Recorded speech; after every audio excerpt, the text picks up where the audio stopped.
Au nom du Père et du Fils et du Saint-Esprit, ainsi soit-il. Eh bien, chers amis, eh bien, chers frères, je ne voudrais pas vous faire une longue instruction afin de ne pas prolonger démesurément la cérémonie. Cependant, je voudrais vous faire deux considérations et soumettre à votre méditation. À vous, mes chers amis, d'abord, parce que cette cérémonie doit avoir dans vos cœurs, dans vos esprits, un écho émouvant, un écho qui va jusqu'au plus profond de votre être. Car si vous avez désiré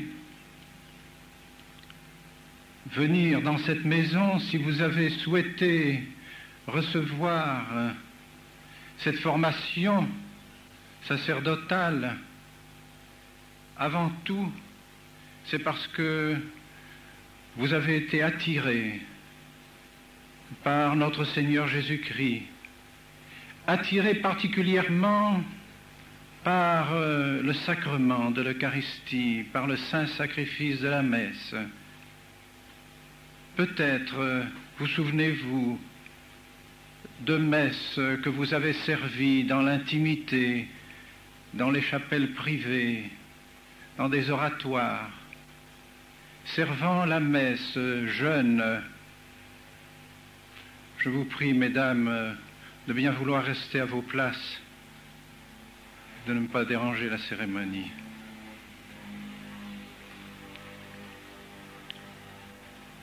Vous avez assisté à ces messes et ému profondément de cette intimité qui vous était donnée avec notre Seigneur, de voir le prêtre offrir le saint sacrifice de la messe, la sainte élévation, les génuflexions du prêtre qui adorait l'Eucharistie. Et dans vos cœurs, lentement mais sûrement, naissait, germait la vocation. Pour beaucoup, j'en suis certain, peut-être on peut dire pour tous, la vocation a germé à l'ombre de l'autel, à l'ombre de l'Eucharistie. Par conséquent, cette fête de l'Eucharistie, cette fête de notre Seigneur Jésus-Christ se donnant à nous dans le sacrement de l'Eucharistie doit être pour vous très chère. Elle doit vous confirmer dans votre vocation. Elle doit vous donner le sens profond de votre vocation sacerdotale. Monter à l'autel, offrir le sacrifice de la messe, réaliser le sacrement de l'Eucharistie. Et comme le dit très bien saint Thomas d'Aquin dans ses hymnes, c'est celui qui fait l'Eucharistie qui est aussi le ministre de l'Eucharistie. Et par conséquent, c'est à vous à donner l'Eucharistie aux âmes. C'est vous qui êtes prêtre, c'est vous qui serez prêtre, c'est vous qui serez marqué du caractère sacerdotal et qui par conséquent avez seul le droit de prononcer les paroles de la consécration, seul le droit aussi de distribuer la Sainte Eucharistie. Si les diacres distribuent l'Eucharistie, c'est par un privilège extraordinaire. Ce n'est pas d'une manière habituelle qu'ils doivent le faire. C'est le prêtre qui doit donner l'Eucharistie. C'est lui qui est le ministre de l'Eucharistie. Voilà ce que je voulais vous dire aujourd'hui. Et au cours de cette procession, eh bien, vous penserez encore davantage à l'amour que vous devez avoir pour notre Seigneur Jésus-Christ, présent dans la Sainte Eucharistie. Songez à ce que vous serez plus tard. Vous aurez à la charge de sanctuaires, peut-être de plusieurs sanctuaires, où notre Seigneur résidera. Que jamais ces sanctuaires ne soient abandonnés, que jamais ils ne donnent l'impression que personne ne va les visiter, que personne ne s'occupe du tabernacle, que personne ne s'occupe des nappes d'autel, que personne ne s'occupe de la décoration de l'autel, que ces sanctuaires sont abandonnés. Oh non, jamais. Dans la mesure où vous serez chargés de ces sanctuaires, vous tiendrez à ce que vraiment les personnes qui viennent puisse comprendre qu'il y a un prêtre qui veille sur la Sainte Eucharistie, qui veille sur l'autel, qui veille sur la chapelle. Ce sera pour vous votre joie aussi d'être présent toujours à la Sainte Eucharistie, même lorsque vous travaillerez, lorsque vous irez visiter les malades, lorsque vous ferez le catéchisme aux enfants, lorsque vous prêcherez, lorsque vous ferez votre ministère sacerdotal. Notre Seigneur doit être toujours présent dans vos cœurs. Et la Sainte Eucharistie présente dans vos maisons, dans vos chapelles, sera le centre de votre affection, de votre attachement. Voilà la vie sacerdotale, elle est belle, elle est consolante, et elle est faite de stabilité, de pérennité, parce que Jésus est toujours présent dans la Sainte Eucharistie.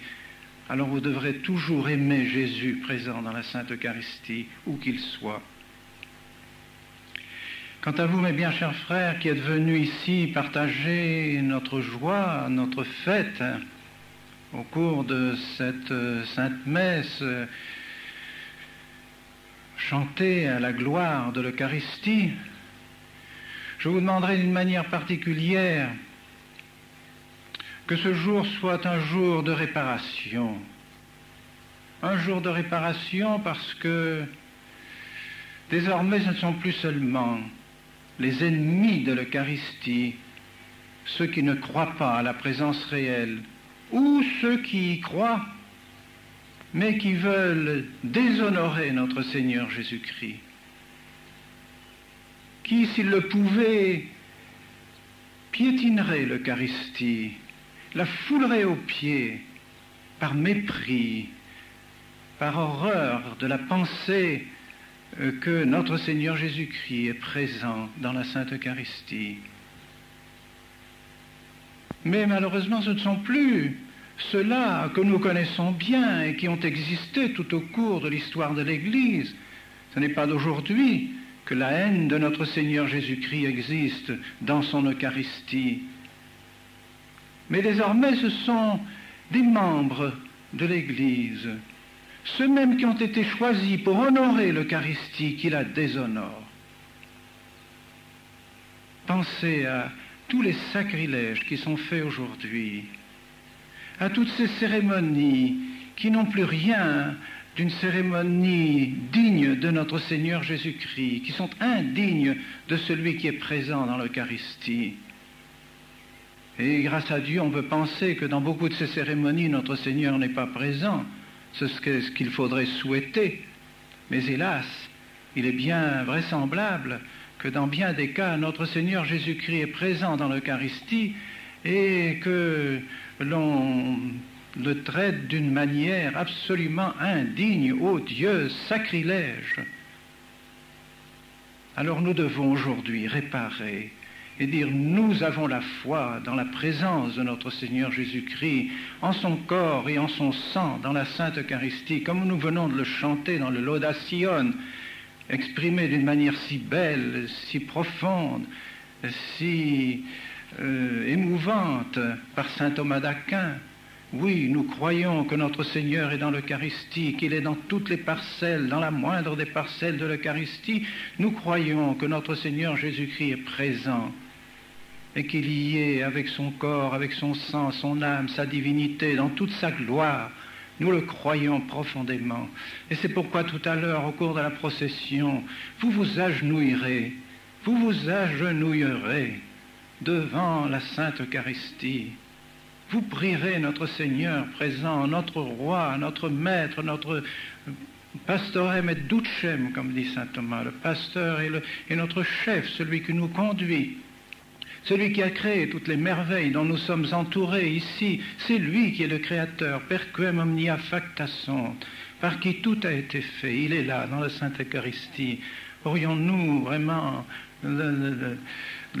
des sentiments qui seraient contraires à cette présence réelle? Est-ce que nous n'aurions pas le désir de nous agenouiller devant celui qui est notre Créateur, notre Sauveur, notre Rédempteur, celui qui a donné tout son sang pour nous sauver et qui a fait cette merveille absolument inconcevable de se donner comme nourriture à nos âmes dans la Sainte Eucharistie? Mais peut-il y avoir une charité plus grande? Alors plus la charité de Jésus est grande, et plus le déshonneur qu'on lui donne est abominable, abominable. Alors nous ne serons pas non plus indifférents, nous ne resterons pas debout devant notre Seigneur Jésus-Christ présent dans l'Eucharistie. Ce n'est pas possible qu'une âme vraiment chrétienne, une âme vraiment catholique, puisse demeurer debout devant la Sainte Eucharistie comme si elle ne croyait pas, comme si elle ne pensait pas que Jésus, son Sauveur, son Créateur, est présent dans l'Eucharistie. Nous essaierons tout à l'heure, tous ensemble, de réparer auprès de notre Seigneur, de faire en sorte que notre amour, notre offrande à notre Seigneur Jésus-Christ répare les manques d'amour et de charité de ce monde qui est notre Seigneur Jésus-Christ, ou celui qui lui est indifférent, qui méprise notre Seigneur Jésus-Christ. Nous serons les amants de notre Seigneur Jésus-Christ, faisant ce qu'on fait des générations et des générations. Pensons que depuis 2000 ans, on honore l'Eucharistie, on adore Jésus-Christ dans l'Eucharistie.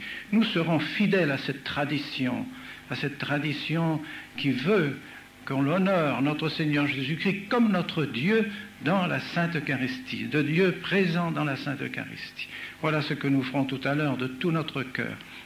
Et ainsi des bénédictions descendront sur nous. Il n'est pas possible que lorsqu'on adore la Sainte Eucharistie, notre Seigneur ne nous bénisse pas. Que notre Seigneur bénisse ce séminaire, qu'il en bénisse tous ceux qui sont présents, tous ceux qui y collaborent, qu'il bénisse aussi vous tous, mes bien chers fidèles qui êtes venus ici partager nos prières, qu'il bénisse vos familles, qu'il bénisse vos enfants, qu'il bénisse vos malades, qu'il bénisse tous ceux que vous portez dans vos cœurs. Et c'est ainsi que la très sainte Vierge Marie, qui accompagne Jésus partout, vous bénira aussi et qu'elle vous donnera les grâces dont vous avez besoin pour maintenir fermement votre foi au milieu de ces temps si troublés. Au nom du Père et du Fils et du Saint-Esprit, ainsi soit-il.